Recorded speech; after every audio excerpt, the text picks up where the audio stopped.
नमस्कार। आज हम एक ऐसे टॉपिक के सीक्रेट्स खोलने वाले हैं जो सुनने में तो लगता है कि अरे ये तो बहुत आसान है, सरलीकरण।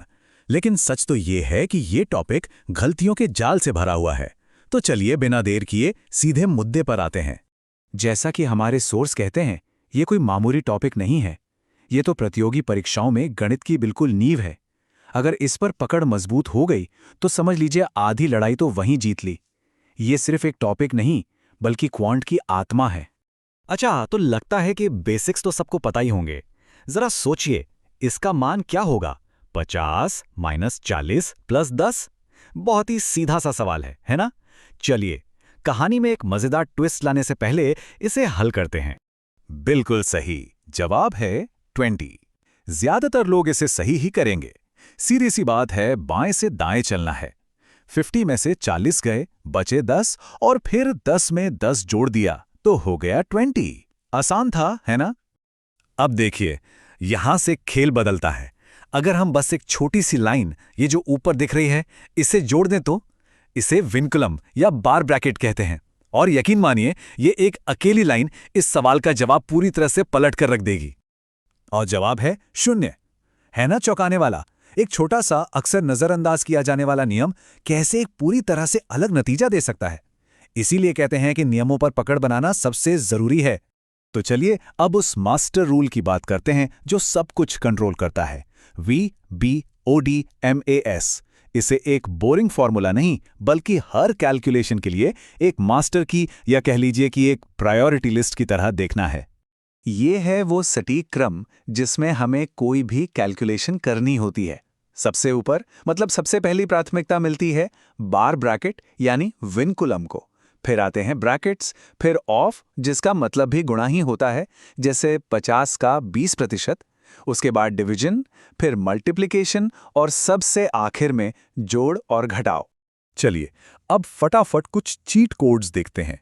ये वो तरीके हैं जो परीक्षाओं में सबसे आम कैलकुलेशन के जाल को तोड़ने में हमारी मदद करेंगे। यहां ब्रैकेट का खेल समझना बहुत जरूरी है। देखिए, -25 स्क्वायर का मतलब है कि पहले 25 का वर्ग करें और फिर उसे नेगेटिव बना दें, जिससे जवाब -625 आएगा। लेकिन -25 स्क्वायर में हम -25 को -25 से गुणा कर रहे हैं, तो जवाब 625 आता है। ये एक बहुत ही आम गलती है जिससे बचना है। ये एक और बहुत आम गलती है। अक्सर लोग सीधे अंश से भाग दे देते हैं, जबकि नियम यह है कि भिन्न को उल्टा करके गुणा करना होता है। देखिए, एक छोटी सी चूक से जवाब 6 की जगह 150 हो गया। जमीन आसमान का फर्क है। शून्य के विभाजन में दो अलग अलग नियम हैं जिनमें लोग अक्सर कंफ्यूज हो जाते हैं। किसी भी संख्या को शून्य से भाग देना अपरिभाषित है, मतलब नॉट डिफाइंड।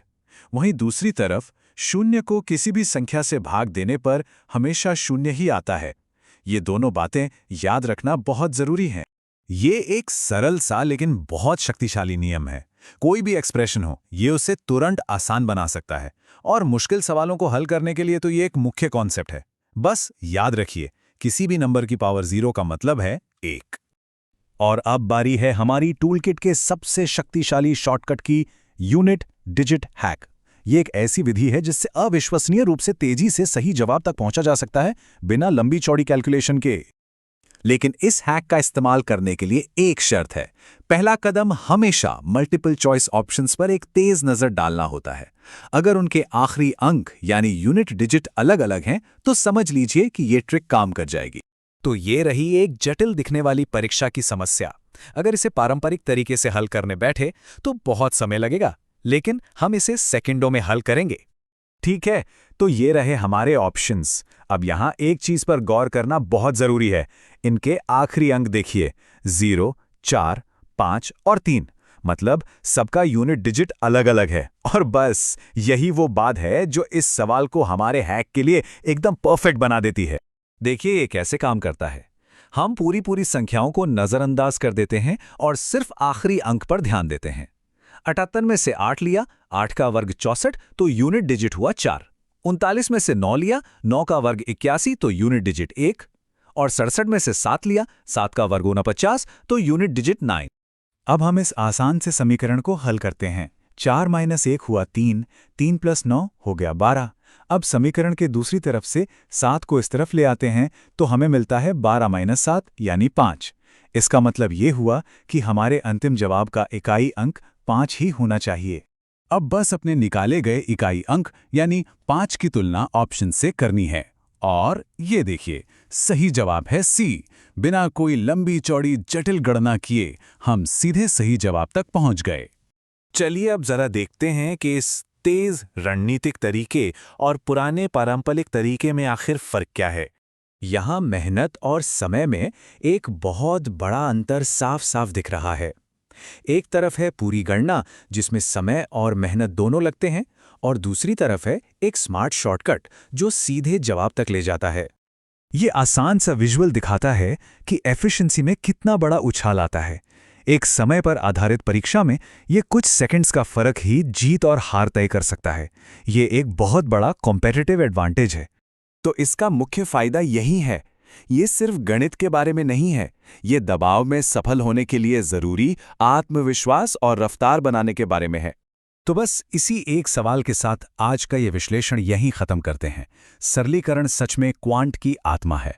और अब जब ये सारे चीट कोड्स पता चल गए हैं तो सवाल यह है कि इस खेल में महारत हासिल करने के लिए इनका इस्तेमाल कैसे होगा। सोचिएगा जरूर। हमारे साथ जुड़ने के लिए बहुत बहुत शुक्रिया।